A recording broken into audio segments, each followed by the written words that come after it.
Good afternoon, sir. Good afternoon, class. Good afternoon, sir. Good afternoon, everyone. Good afternoon. Good afternoon, sir. Good afternoon. Good afternoon.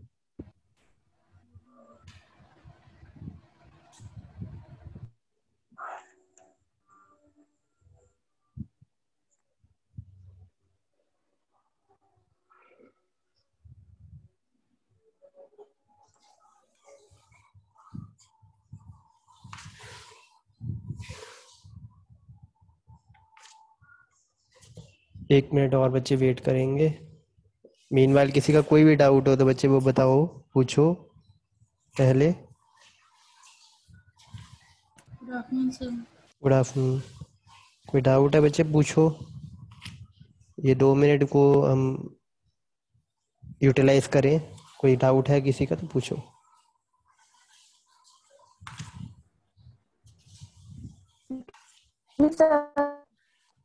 हाँ जी बच्चे बोलो बोलो। Sir जो जैसे हम जैसे सर हम न्यू स्टूडेंट थे और हमें जो पिछला सिलेबस है वो कवर नहीं हुआ, तो आप एलएमएस पर वीडियोस डाल देंगे।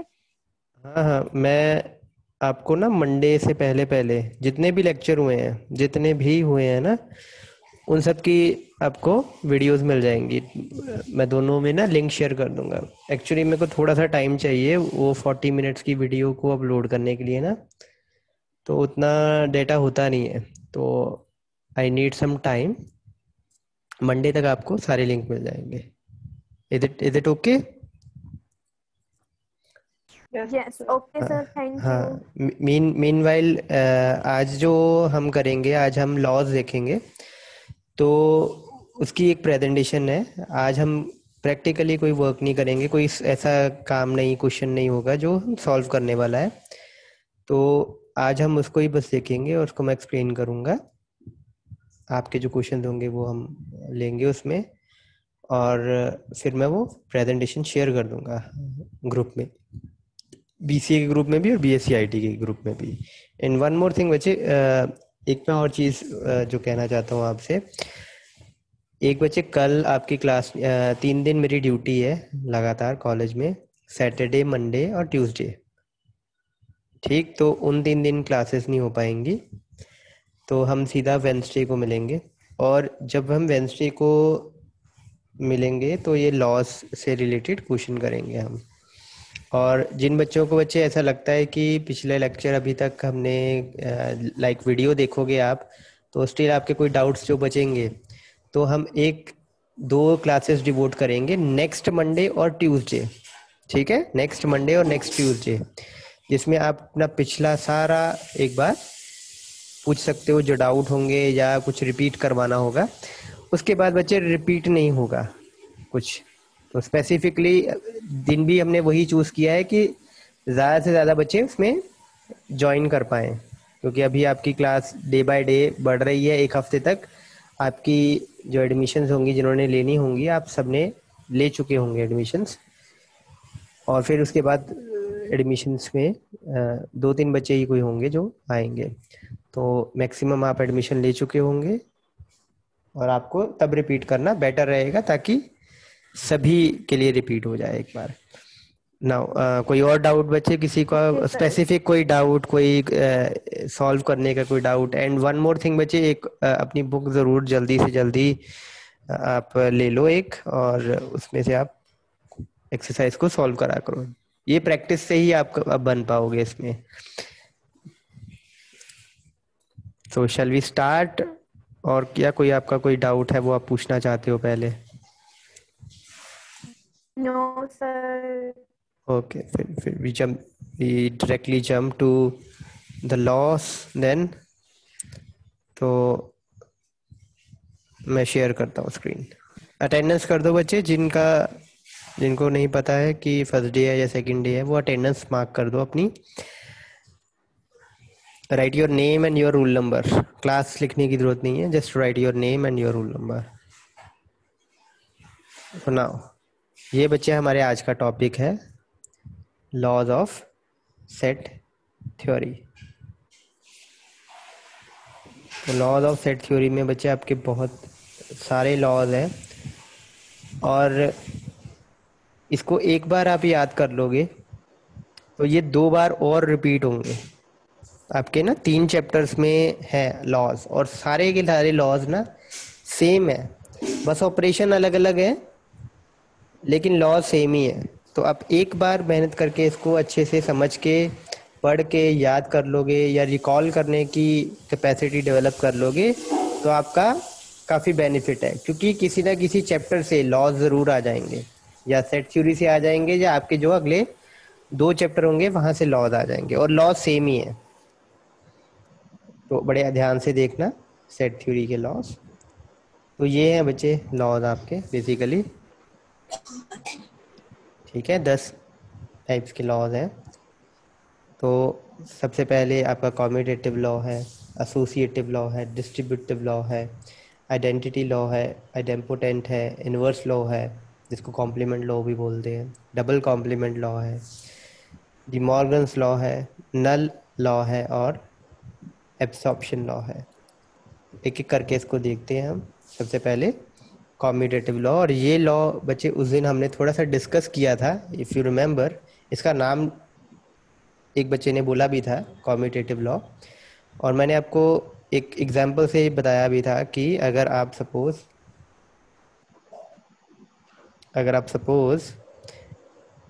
कोई सेट लेते हो ए, कोई भी आप एग्जांपल ले सकते हो, कुछ भी आप ले सकते हो, लेट्स से रैंडम कुछ ले रहा हूँ, और आप ले रहे हो बी,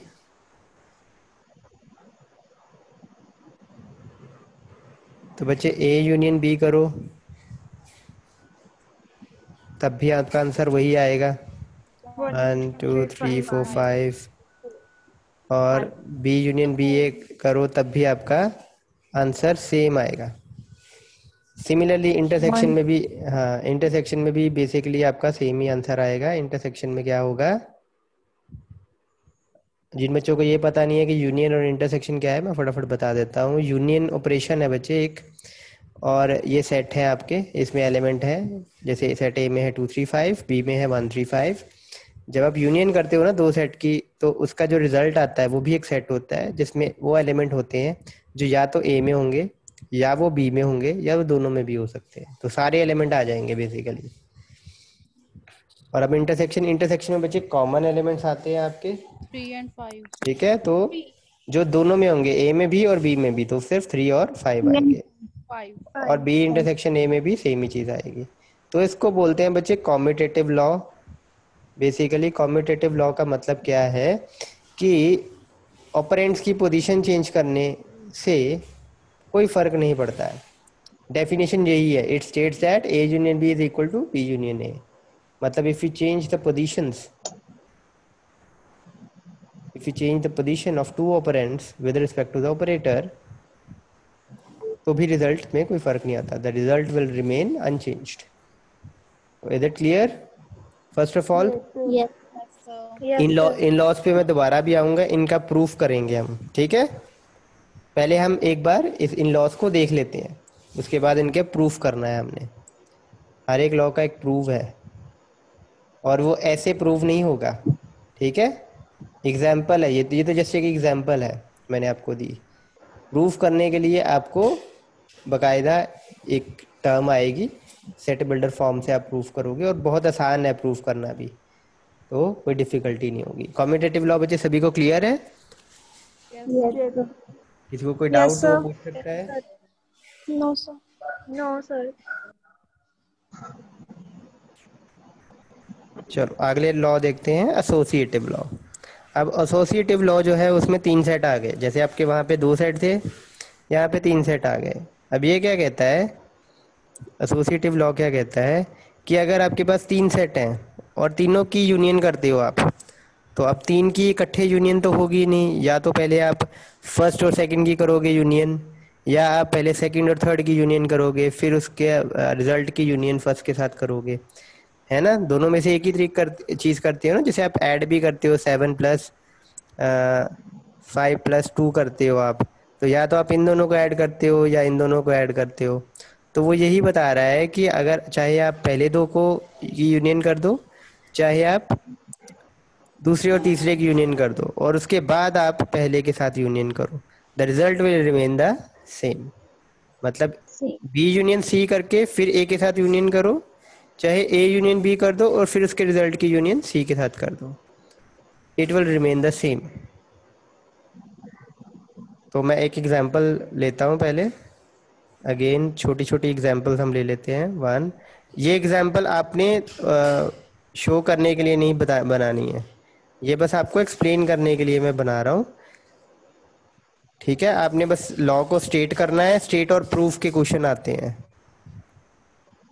तो लेट अस सपोज ये है आपका 3 सेट है, 1 3 5 2 4 5 और सेट सी है 1 और 4। तो मैं लेफ्ट हैंड साइड लेके चलता हूँ। अब लेफ्ट हैंड साइड, तो लेफ्ट हैंड साइड में क्या होगा, पहले पहले हमें बी यूनियन सी करना होगा। तो बी यूनियन सी करेंगे तो बच्चे रिजल्ट क्या आएगा, क्या आएगा रिजल्ट, 1 2 4 5। 1 2 4 और 5।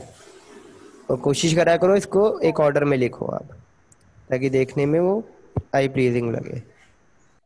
ए यूनियन बी यूनियन सी करते हैं जब हम, 2 ठीक 3 है, 4 मतलब 5। सेट ए और ये रिजल्ट जो आया आपका बी यूनियन सी, तो 1 3 5 का यूनियन करना है 1 2 4 5 के साथ। तो इसमें आ जाएगा आपका 1 2 3 4 5। इसमें बच्चे अब कोई कंफ्यूजन तो नहीं है किसी को, गलती से भी ए यूनियन बी ना कर देना, A union B union C का रिजल्ट ही होगा, ठीक है। किसी को कोई भी कंफ्यूजन होती है, रेदर देन आप इसको सीधा करने की बजाय आप पहले सेट ए लिखो, फिर आप बी यूनियन सी का रिजल्ट लिखो और फिर परफॉर्म करो, इन केस आपको ट्रैक करने में प्रॉब्लम होती है अगर तो, ठीक है। ओके, सिमिलर अब लेफ्ट राइट हैंड साइड देखते हैं। अब हम right hand side, right hand side में क्या होगा, पहले ए यूनियन बी होगा, तो ए यूनियन बी का रिजल्ट क्या आएगा, 1 3 5 यूनियन 2 4 5, 1 2 3 4 5 1 2 3 4 and 5। 1 and 4। और A union B union C का रिजल्ट क्या आएगा बच्चे, यानी कि 1 2 3 1 2 4 3 5 4 और 5। 1 4। तो अगेन 1 2 3 4 5। तो अगर आप देखो लेफ्ट हैंड साइड और राइट हैंड साइड बराबर ही हैं, तो शो कर दिया है हमने, ये शो किया है हमने, ठीक है, एक एग्जाम्पल से। सिमिलरली बच्चे आप इंटरसेक्शन के लिए ट्राई कर सकते हो। तो एसोसिएटिव लॉ क्या कहता है कि अगर हमारे पास 3 ऑपरेंड हैं और तीनों की यूनियन करनी है हमने, तो पहले हम किन्हीं भी 2 की कर लें, कोई फर्क नहीं पड़ता है यूनियन और इंटरसेक्शन ऑपरेशन में। इज इट क्लियर बच्चे सभी को? Yes sir. किसी का कोई डाउट है तो बच्चे पूछो। No sir. No sir. No sir. Okay, अब आते हैं हम the difficult set of laws, distributive law. ये थोड़ा सा ट्रिकी है, इसको आप बड़े ध्यान से, पहले मैं आपको इसका लॉ ही बताता हूँ, हम एक एग्जांपल बाद में करेंगे, लॉ मैं आपको पहले बताता हूँ।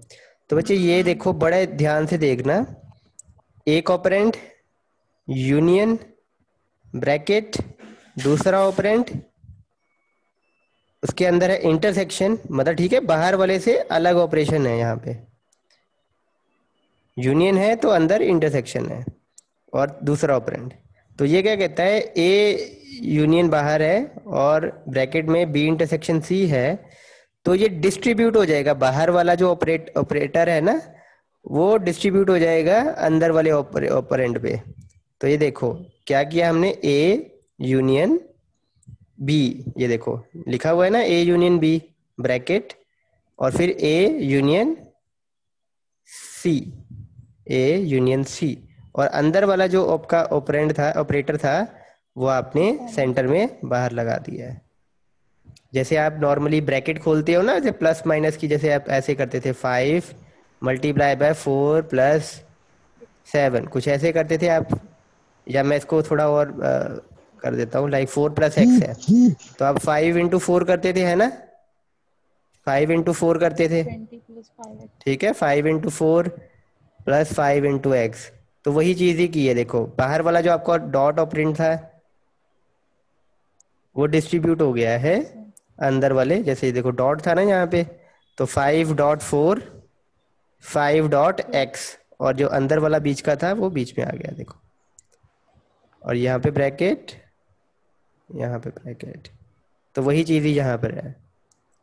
सेम इंटरसेक्शन वाला भी वैसे ही है, उसे ठीक उल्टा है। और आपको ना सिर्फ एक फॉर्म याद रखने की जरूरत है, मैं आपको बहुत आगे एक और थ्योरम आती है आपकी, आपको एक फॉर्म याद रखने की जरूरत है, दूसरी अपने आप बन जाएगी। एक आपकी अच्छी से बन गई ना, दूसरी अपने आप बन जाएगी। वो मैं आपको जब वो थ्योरम करेंगे तब बताऊंगा। तो फिलहाल देखो, आप ए यूनियन था और अंदर बी इंटरसेक्शन सी था, तो अब यूनियन देखो डिस्ट्रीब्यूट हो गया, ए यूनियन बी आ गया, ए यूनियन सी आ गया, और बीच में इंटरसेक्शन। सेम बच्चे जहां पर A intersection B union C था, तो ए इंटरसेक्शन बी आ गया, बीच में यूनियन आ गया, और फिर ए इंटरसेक्शन सी आ गया। क्लियर है? Yes, sir. ओके, कोई डाउट है तो बच्चे पूछ लो पहले एक बार। सर एक और एक्सप्लेन कर दो। एक बार और एक्सप्लेन कर दूं? ठीक है। तो ये देखो बच्चे, इसमें क्या वो बोलता है डिस्ट्रीब्यूटिव लॉ का, देखो नाम का ही, नाम से ही आपको काफी कुछ पता लगता है। डिस्ट्रीब्यूटिव लॉ का मतलब क्या है कि डिस्ट्रीब्यूट करना, किसको? बाहर वाले ऑपरेटर को अंदर वाले ऑपरेंड पे डिस्ट्रीब्यूट करना। तो ए यूनियन और ब्रैकेट में है ना बी इंटरसेक्शन सी, तो बाहर वाला ऑपरेटर देखो अंदर वाले ऑपरेंड पे डिस्ट्रीब्यूट हो रहा है। देखो ए यूनियन पहले इसके साथ हुआ बी, राइट, और फिर जो आपका सेंटर में ऑपरेटर था वो बाहर आ गया सेंटर में, और यही वाला ए यूनियन ये सी पे डिस्ट्रीब्यूट हो गया। देखो A union C. So is it okay? Clear है अब? Yes, sir. Okay. Yes, sir. तो अब एक एग्जांपल से ही देख लेते हैं हम साथ में। अगेन कोई एक एग्जांपल लेते हैं, लेट्स से 1 4 और 5 है, बी आपका है लेट्स से 2 और 4, और सी लेट्स से आपका है 3 4 और 5। तो पहले हम लेफ्ट हैंड साइड देखते हैं। तो लेफ्ट हैंड साइड में क्या होगा बच्चे? पहले पहले ब्रैकेट सॉल्व होगी, बी इंटरसेक्शन सी होगा ना सॉल्व पहले। तो बी इंटरसेक्शन सी की वैल्यू क्या आएगी? बी है हमारा 2 4, सी है हमारा 3 4 5, तो सिर्फ कॉमन एलिमेंट आएगा 4। हाँ, और फिर हमने यूनियन करना है A union B intersection C का जो रिजल्ट आया, तो ए हमारा है 1 4 5, बी इंटरसेक्शन सी का रिजल्ट आया 4। तो अब कौन से एलिमेंट आएंगे? 1 4 5 यूनियन 4 के साथ रिजल्ट क्या आया? 1 4 और 5। 5. ठीक है, रिपीट नहीं करना है एलिमेंट को। अब राइट हैंड साइड देखें। Yes, right sir. Hand side देखते हैं। अब इसमें हमें पहले A union B find out करना है। ए यूनियन बी क्या आया? 1 4 5 यूनियन 2 4 क्या आया? 1 2 4 4 5. 5। और फिर हमने 1 3 दूसरी 4 ब्रैकेट 5. सॉल्व किया, ए यूनियन सी। 1. तो ए है हमारा 1 4 5, ये देखो, सी है हमारा 3 4 5। तो 1 3 4 और 5। 1 लास्ट में हमने ए यूनियन बी ब्रैकेट में इसका इंटरसेक्शन करना है ए यूनियन सी के साथ। तो ए यूनियन बी का रिजल्ट हमारा आया था 1 2 4 5, और ए यूनियन सी का था 1 3 4 5। तो कॉमन एलिमेंट कौन से हैं? 1 4 5. 1 4 5 1 4 और 5। 5. और ये देखो right hand side is equal to left hand side. Yes, sir. ठीक है, कोई डाउट है बच्चे तो पूछो। किसी ने अटेंडेंस मार्क नहीं की है तो वो अटेंडेंस मार्क कर दो। एंड इस आगे के लॉस में पहुंचने से पहले मैं एक और बात बच्चे बोल देता हूँ आपको, जो मैं हर लेक्चर में रिपीट करता हूँ वैसे तो, कि कोई भी क्वेश्चन ऐसा नहीं है, या जो भी हम करते हैं कुछ भी ऐसा नहीं है जो आपको समझ ना आए उस टाइम पे।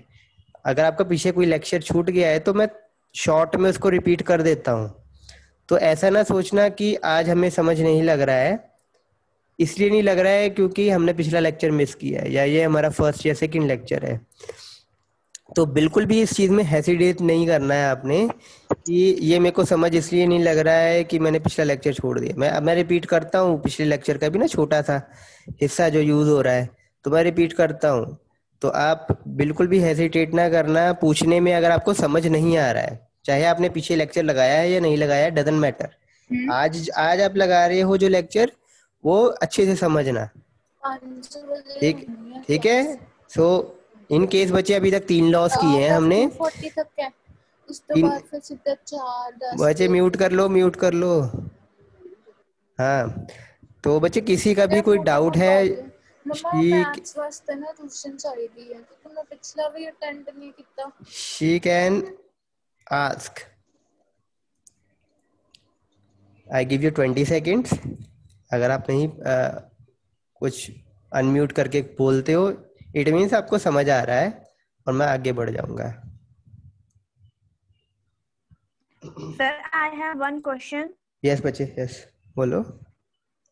सर ये हम फर्स्ट चैप्टर कर रहे हैं। बिल्कुल फर्स्ट चैप्टर ही चल रहा है आपका, फर्स्ट यूनिट। कितनी एक्सरसाइज इसकी अब तक हो गई हैं?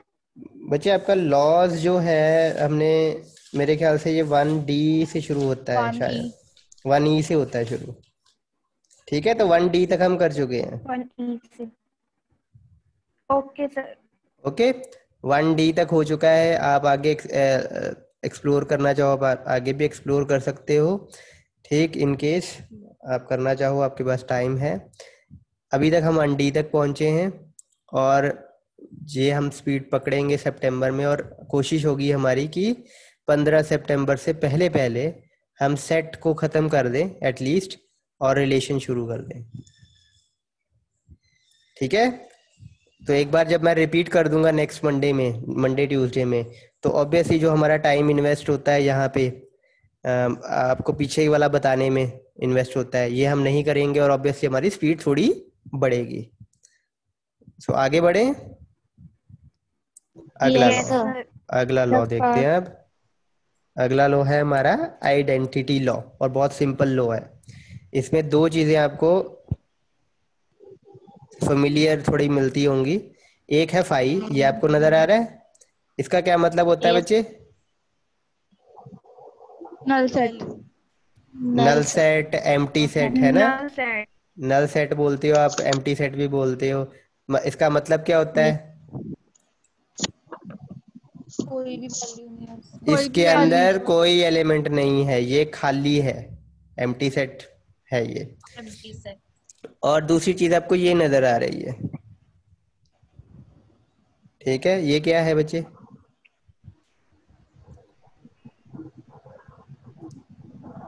आपको मैंने एक चीज बताई थी, यूनिवर्सल सेट। ठीक है, यूनिवर्सल सेट यू से रिप्रेजेंट होता है आपका, है ना? लेकिन अगर जब हम यूनियन और इंटरसेक्शन के ऑपरेशन के साथ यू लिखते हैं, तो कई बार ना पता नहीं लगता कौन सा यू हमने इंटरसेक्शन के लिए लगाया है और ये यू इंटरसेक्शन है कि यूनिवर्सल सेट है। इसलिए कई बार हम एक्स का यूज करते हैं। अगर खुद हम मतलब लगाते हैं ना जब, तो हम कोशिश ये करते हैं कि कुछ ऐसा सिंबल दें, ऐसा नाम दें कि वो डिस्टिंक्ट लगे, क्योंकि अगर आप यू ही यूज करोगे तो पता नहीं लगेगा ये यू यूनियन है या ये वाला यू यूनिवर्सल सेट है। जैसे मैं नॉर्मली जब यू यूज करता हूँ तो मैं ऊपर ये 2 बार लगा देता हूँ ताकि पता लग सके ये यू यूनिवर्सल सेट का है और ये वाला यू यूनियन का है। ठीक, तो कोशिश जरूर करना कि अपना यू थोड़ा अलग तरीके से बनाओ जिससे पता लग सके कि वो यूनिवर्सल सेट है, ना कि यूनियन। और अगर आप एक्स यूज करना चाहो तो वो भी कर सकते हो आप, नो इश्यूज। ठीक है, तो जैसे यहाँ पर एक्स यूज किया हुआ है। अब मैं आपको बताता हूँ कि अगर किसी अब ये लॉ क्या कहता है कि अगर किसी सेट की यूनियन की जाए एम्प्टी सेट के साथ, तो रिजल्ट क्या आएगा? वो सेट खुद ही आ जाएगा। क्योंकि मान लो अब सेट ए में कुछ भी एलिमेंट है, मैं कोई एग्जांपल नहीं दे रहा हूँ, मान लो इसमें 10 एलिमेंट है और 5 में क्या है? 5 में तो कुछ भी नहीं है, है ना। तो जब इनकी यूनियन करेंगे तो कौन से एलिमेंट आएंगे, या तो जो इस सेट में होने चाहिए या इस सेट में होने चाहिए। इस सेट के तो सारे ही आ जाएंगे 10 के 10 एलिमेंट, और इस सेट में तो एलिमेंट ही नहीं है तो आएगा भी कुछ नहीं, है ना। तो जब हम किसी सेट की यूनियन करते हैं एम्प्टी सेट के साथ तो वो सेट खुद ही आ जाता है रिजल्ट में। ठीक है, is it okay? Yes, sir. ठीक इससे ऑपोजिट, अगर मान लो एक सेट है उसमें कुछ एलिमेंट पड़े हैं, लेट से 5 हैं 10 हैं जितने भी हैं, और एक यूनिवर्सल सेट है जिसमें ऑब्वियसली सारे एलिमेंट्स पड़े होंगे। लेट से इसमें 5 एलिमेंट हैं, इसमें 50 एलिमेंट हैं, और इसमें जो 50 एलिमेंट हैं ये 5 एलिमेंट भी होंगे उन 50 एलिमेंट्स में, है ना, क्योंकि यूनिवर्सल सेट में सारे एलिमेंट्स होते हैं प्रॉब्लम के। तो जब इनकी इंटरसेक्शन करेंगे तो बच्चे सिर्फ ये 5 एलिमेंट ही कॉमन मिलेंगे हमें, यही 5 एलिमेंट ही मिलेंगे ना कॉमन, बाकी के 45 तो ए में है ही नहीं है तो वो आएंगे ही नहीं। तो यही 5 एलिमेंट आपके कॉमन आपको मिल पाएंगे। तो जब इंटरसेक्शन करते हैं हम किसी सेट की यूनिवर्सल सेट के साथ तो वो सेट खुद ही आ जाता है। लेकिन इसको इनके ऑपोजिट अगर हम कर दें, यानी कि आगे एक लॉ आएगा, वो चलो तब का तब एक्सप्लेन करता हूँ मैं। तो ये लॉ बच्चे क्लियर है? Yes, sir. किसी को कोई डाउट है बच्चे तो पूछ लो, कोई रिपीट करना चाहता है? No sir. 10 सेकेंड्स, कोई बच्चे रिपीट करना चाहे तो वो अपना डाउट रेस करे, अनम्यूट करे और डाउट रेस करे।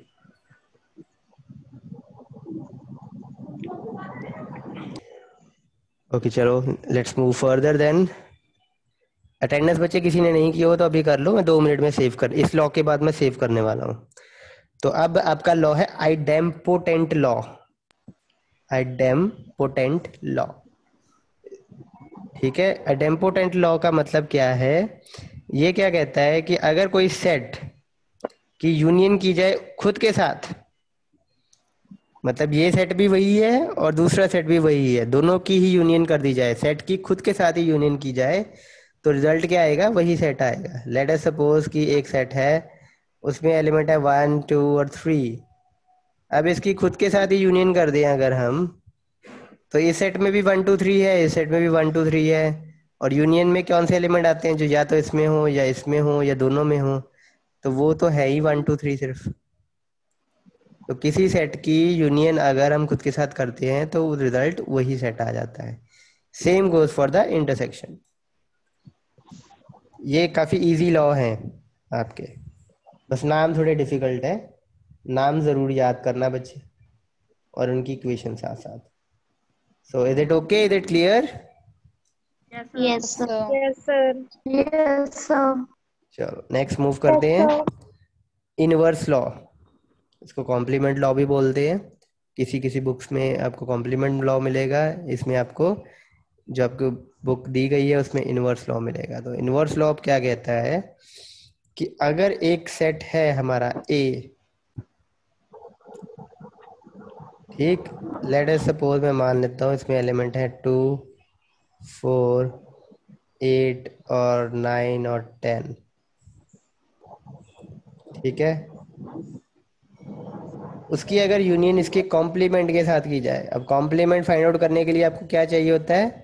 यूनिवर्सल सेट चाहिए होता है। लेट से मेरे पास एक यूनिवर्सल सेट है, इसमें एलिमेंट ये है 1 2 3 4 5 6 7 8 9 एंड 10, ये एलिमेंट है।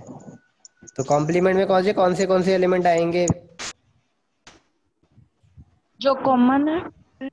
कॉम्प्लीमेंट में कौन से? पास नहीं है यूनिवर्सल। यूनिवर्सल सेट के सारे एलिमेंट आ जाएंगे जो सेट ए में नहीं है, ठीक है। यूनिवर्सल सेट में आपके सारे एलिमेंट होते हैं। तो 1 1 3 2 नहीं 5 आया क्योंकि 6 2 है, 3 5 5 6 7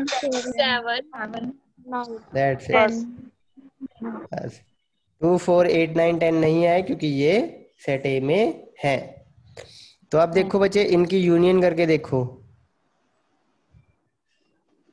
तो ऑब्वियसली इस सेट में जो एलिमेंट है, यूनिवर्सल ठीक है, उसे ठीक ऑपोजिट एलिमेंट इस सेट में है, और जब उनकी यूनियन करेंगे तो वापस हमारे पास सेट एक्स ही बनेगा। देखो 1 आ गया कॉम्प्लीमेंट से, 2 आ गया ट्रू फॉर्म से, 3 आ गया कॉम्प्लीमेंट से, 4 ट्रू फॉर्म से, 5 6 7 आ गया आपके कॉम्प्लीमेंट वाले सेट से, और 8 9 10 आपके आ गया सेट ए से। तो ये कौन सा सेट ही है? ये यूनिवर्सल सेट ही है, यही वाला है ना? यस बिल्कुल। और सेम इससे उल्टा ठीक, ए इंटरसेक्शन ए कॉम्प्लीमेंट करें तो सेट ए और ए कॉम्प्लीमेंट के बीच में कुछ कॉमन आ सकता है? कुछ भी कॉमन नहीं आ सकता, क्योंकि सेट ए के कॉम्प्लीमेंट में एलिमेंट ही वो आ रहे हैं यूनिवर्सल सेट के जो सेट ए में होंगे ही नहीं, तो ऑब्वियसली कुछ कॉमन आ ही नहीं सकता है। तो 5 खाली आएगा, 0 एलिमेंट खाली, 5 empty set, null set will be the result. किसी को बचे डाउट तो पूछो, और मैं अटेंडेंस सेव कर रहा हूँ आपकी। मीनवाइल बच्चे सोचो, पूछो, कोई डाउट है आपको तो। No sir. ठीक है, इस स्टार्टिंग से एक्सप्लेन करूं, इस लॉ को बच्चे कॉम्प्लीमेंट लॉ भी कहते हैं। तो अगर आपको इनवर्स लॉ आ जाए, कॉम्प्लीमेंट लॉ आ जाए, बात सेम ही है। ठीक है, क्लियर है? तो ये देखो कॉम्प्लीमेंट लॉ में आपको पता होगा कि कॉम्प्लीमेंट के साथ डील करना है हमने। ये आप कुछ आप हिंट्स रख सकते हो याद करने के लिए कि कॉम्प्लीमेंट लॉ है तो इसमें कॉम्प्लीमेंट होगा। तो कॉम्प्लीमेंट लॉ क्या कहता है कि अगर किसी सेट की यूनियन की जाए उसके कॉम्प्लीमेंट के साथ तो यूनिवर्सल सेट आएगा।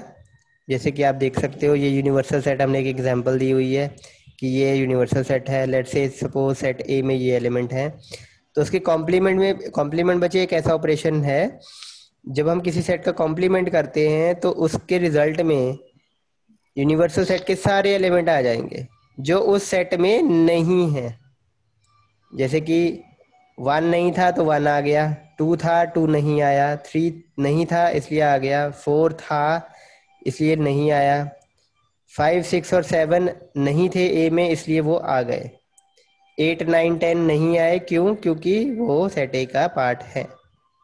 क्लियर?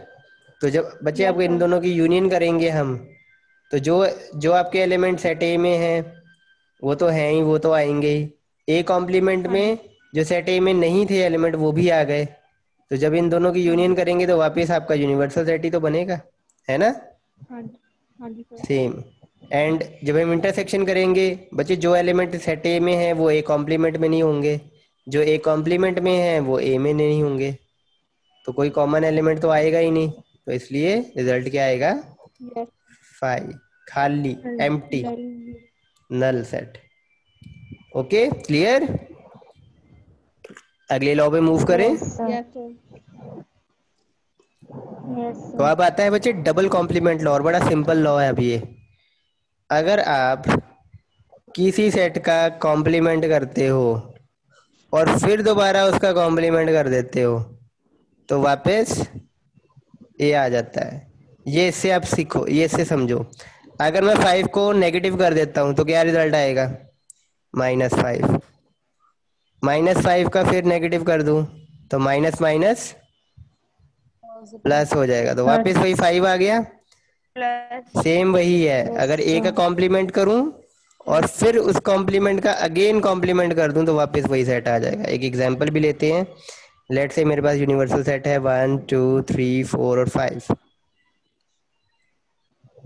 और सेट ए मेरा है लेट्स से 2 और 4। कॉम्प्लीमेंट में क्या आएगा बच्चे इसके?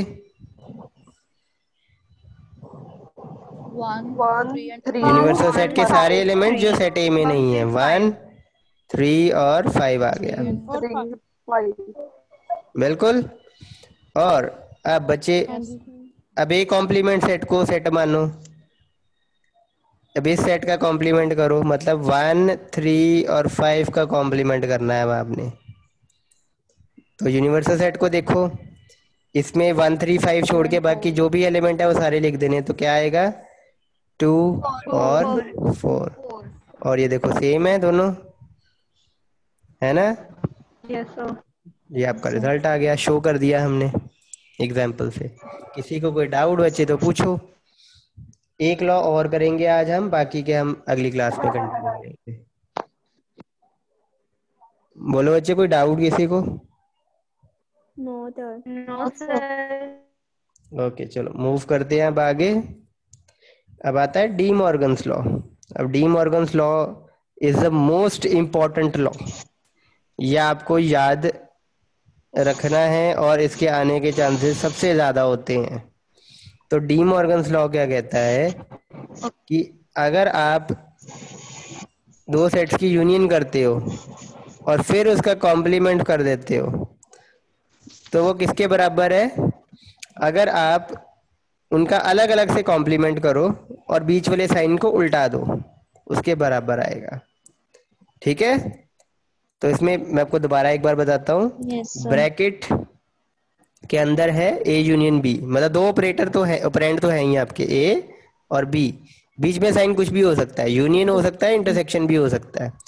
और जब आप उसका कॉम्प्लीमेंट करते हो तो रिजल्ट क्या आता है? आप उसको ऐसे भी लिख सकते हो कि ये दो ऑपरेंड हैं, इनका आप अलग अलग से कॉम्प्लीमेंट फाइंड आउट कर लो, ए कॉम्प्लीमेंट बी कॉम्प्लीमेंट, और बीच वाला सिंबल उल्टा दो। यूनियन था तो इंटरसेक्शन कर दो, इंटरसेक्शन था तो यूनियन कर दो, तो आपका इसका रिजल्ट और इसका रिजल्ट दोनों सेम ही आएंगे। एक बार दोबारा रिपीट करूं। डी मॉर्गन्स लॉ क्या कहता है कि ए यूनियन बी का होल कॉम्प्लीमेंट करते हैं हम, तो वो किसके बराबर आ सकता है? दोनों का इंडिविजुअली अलग अलग कॉम्प्लीमेंट करो और जो बीच में ऑपरेटर था उसको उल्टा दो। यूनियन था तो इंटरसेक्शन कर दो, इंटरसेक्शन था तो यूनियन कर दो। That's your D Morgan's law. ठीक है, क्लियर है? Is it? यस। हाँ, तो एक एग्जाम्पल देख लें, एग्जाम्पल देख लेते हैं। लेट से मेरे पास सेट है ए, 1 2 और 4 एलिमेंट है इसमें। सेट बी है, इसमें एलिमेंट हैं लेट से 1 और 3। ठीक, और एक यूनिवर्सल सेट, क्योंकि कॉम्प्लीमेंट की बात हो रही है तो यूनिवर्सल सेट भी हम ले लेते हैं। लेट से 1 2 3 4 5 6 और 7 इतने एलिमेंट हैं। तो बच्चे first of all left hand side की तरफ जाते हैं हम, और ये बच्चे अब क्लास खत्म हो गई ना करते करते, तो नेक्स्ट से कंटिन्यू करेंगे, 1 ही मिनट बाकी है अभी। तो ए यूनियन बी करेंगे लेफ्ट हैंड साइड में। पहले ए यूनियन बी क्या होता है? वो एलिमेंट आएंगे जो ए में भी हों और बी में भी हों। 1 2 3 4, या तो ए में हो या बी में हो या दोनों में हो। अब इसका कॉम्प्लीमेंट बच्चे निकालना हो ए यूनियन बी का, तो मतलब 1 2 3 4 का कॉम्प्लीमेंट करना, तो 5 6 7। 1 2 3 4 नहीं आया क्योंकि 1 2 3 4 ऑलरेडी यहाँ पर है। अब राइट हैंड साइड करते हैं, तो ए का कॉम्प्लीमेंट क्या आएगा? 3 5 6 7 1 2 4 छोड़ के बाकी सारे एलिमेंट आ जाएंगे, 3 5 6 और 7। बी का कॉम्प्लीमेंट 2 4 5 6 7। ठीक है, 1 3 छोड़ के बाकी यूनिवर्सल सेट के सारे एलिमेंट आ गए। अब इनका इंटरसेक्शन करें अगर, दोनों का कॉमन एलिमेंट देखो कौन से इनमें से? 5 6 7। और देखो left hand side is equal to right hand side. इसके डाउट्स मैं नेक्स्ट सेक्शन में ले लूंगा। आई थिंक क्लास खत्म हो जाएगी यहीं पे, यहीं से शुरू करेंगे नेक्स्ट क्लास में। ये